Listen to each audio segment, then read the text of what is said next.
Le froid est toujours glacial. Il n'entrave en rien les ardeurs de notre patineur à l'entraînement. Evgeny Ploushenko, le russe médaillé d'or à Turin, est absent. Le moment est opportun. Ultime répétition parfaite.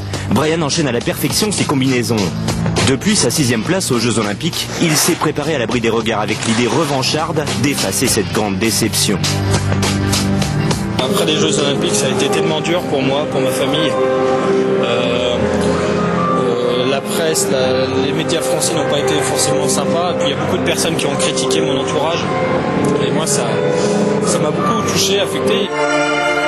À Turin, le programme libre sous le thème et la musique de Lord of the Dance, préparé par son chorégraphe Nikolai Morozov, est un échec cuisant. Trop complexe à réaliser. Comme pour exorciser cette contre-performance, Bryan publie un livre, retraçant son histoire, relatant ses sentiments. On dit souvent qu'il existe un mal pour un bien, en sport peut-être plus qu'ailleurs parce qu'on apprend à se nourrir des échecs. Image rarissime, en coulisses avant son passage aux mondiaux, nous retrouvons Bryan. Pour le meilleur, il reprend son programme libre Matrix, une volonté de sa mère. Avec ce thème, il fut champion d'Europe et surtout vice-champion du monde à Dortmund il y a 2 ans.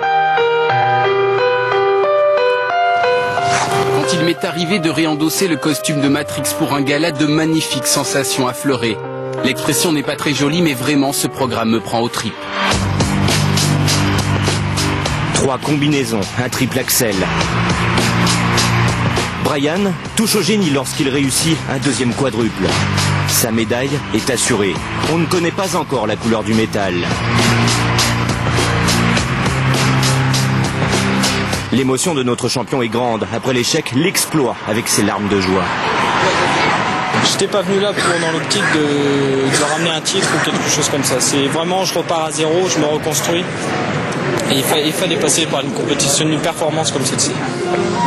Plus tard, son grand rival, le Suisse Stéphane Lambiel, médaillé d'argent à Turin, réussit un programme très technique, sous l'œil avisé de Bryan. Il sera champion du monde. Les 4 saisons de Vivaldi, un thème gagnant pour Lambiel, médaillé d'or.